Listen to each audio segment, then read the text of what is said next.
Sambil memegang lilin putih dan poster hitam, para pengunjuk rasa yang berkumpul di seluruh Seoul, Korea Selatan, berduka atas meninggalnya para anak muda dalam tragedi Itaewon dan menyampaikan teguran keras kepada pemerintah. Kemarahan publik terus meningkat atas tragedi terbesar di Korea Selatan dalam hampir 1 dekade itu.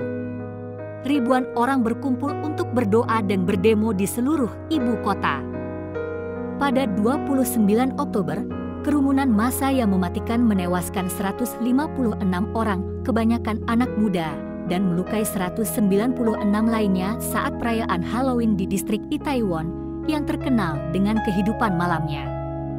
Dalam sepekan, pihak berwenang melakukan penyelidikan, menggerebek kantor pemerintahan kota dan polisi setempat, serta stasiun pemadam kebakaran. Kepala Kepolisian Nasional telah meminta maaf, seperti halnya Presiden Yoon Suk Yeol yang telah berjanji untuk meningkatkan tindakan pengendalian massa di masa depan. Namun, itu belum cukup untuk memuaskan dahaga publik akan keadilan. Banyak yang merasa sangat malu karena pihak berwenang telah gagal melindungi anak-anak mudanya, sebuah ironi bagi negara yang dikenal dengan citra anak mudanya yang dipopulerkan melalui K-pop di panggung internasional.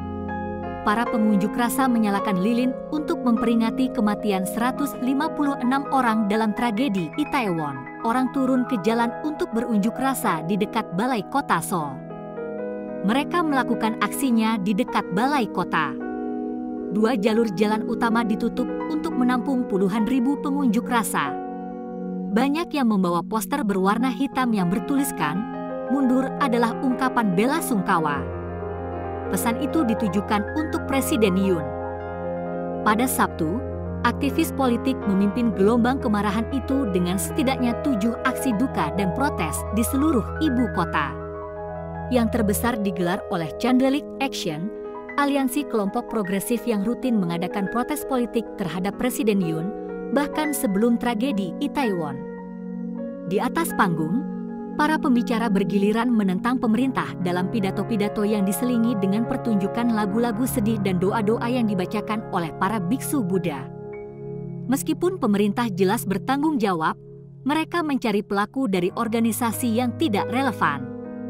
Insiden itu terjadi karena pemerintah tidak memainkan peran yang sangat mendasar, kata salah satu pembicara. Mundur, pemerintahan Yoon Suk Yeol. Mundur, pemerintahan Yoon Suk Yeol. Kerumunan meneriakan kalimat itu sambil melambaikan lilin dan poster mereka.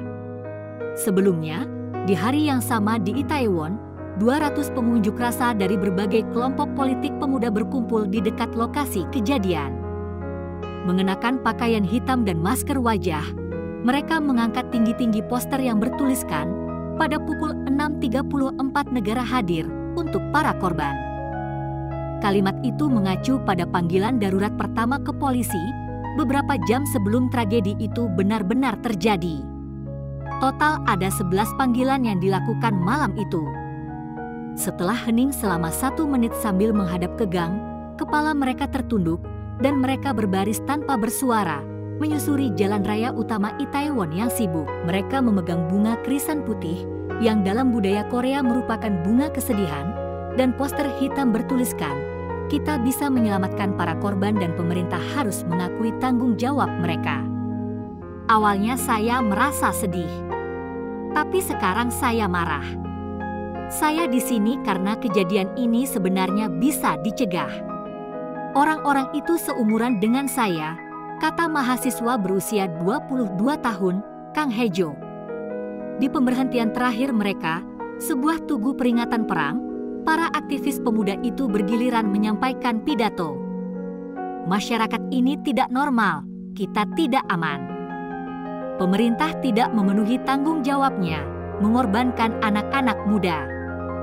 Pelajaran apa yang kami petik dari kejadian Seoul?" kata satu pembicara, merujuk pada bencana Feri 2014 yang menewaskan lebih dari 300 orang, sebagian besar siswa sekolah menengah. Mereka selalu menjanjikan perubahan di setiap pemilu. Tapi kenapa selalu ada bencana sosial? Ini yang dipertanyakan anak muda, kata yang lain. 2 jalur jalan utama ditutup untuk menampung puluhan ribu pengunjuk rasa di Seoul. Kembali ke balai kota, lautan lilin berkelap-kelip saat malam tiba, menyinari wajah para pengunjuk rasa yang memakai masker dalam cahaya yang hangat. Banyak dari mereka adalah orang setengah baya atau lebih tua. Yeom Sung-won, yang memiliki 2 anak yang masih kecil, masih bisa mengingat dengan jelas insiden Sewol. Kejadian itu sangat menyedihkan. Dan sulit dipercaya kejadian serupa terjadi lagi. Itu sebabnya saya datang ke sini, kata arsitek berusia 59 tahun itu dengan mata berkaca-kaca. Hati saya hancur, ini sangat tidak masuk akal. Pemerintah telah mengabaikan mereka. Seharusnya melindungi warganya dan mengamankan keselamatan mereka, apapun yang terjadi.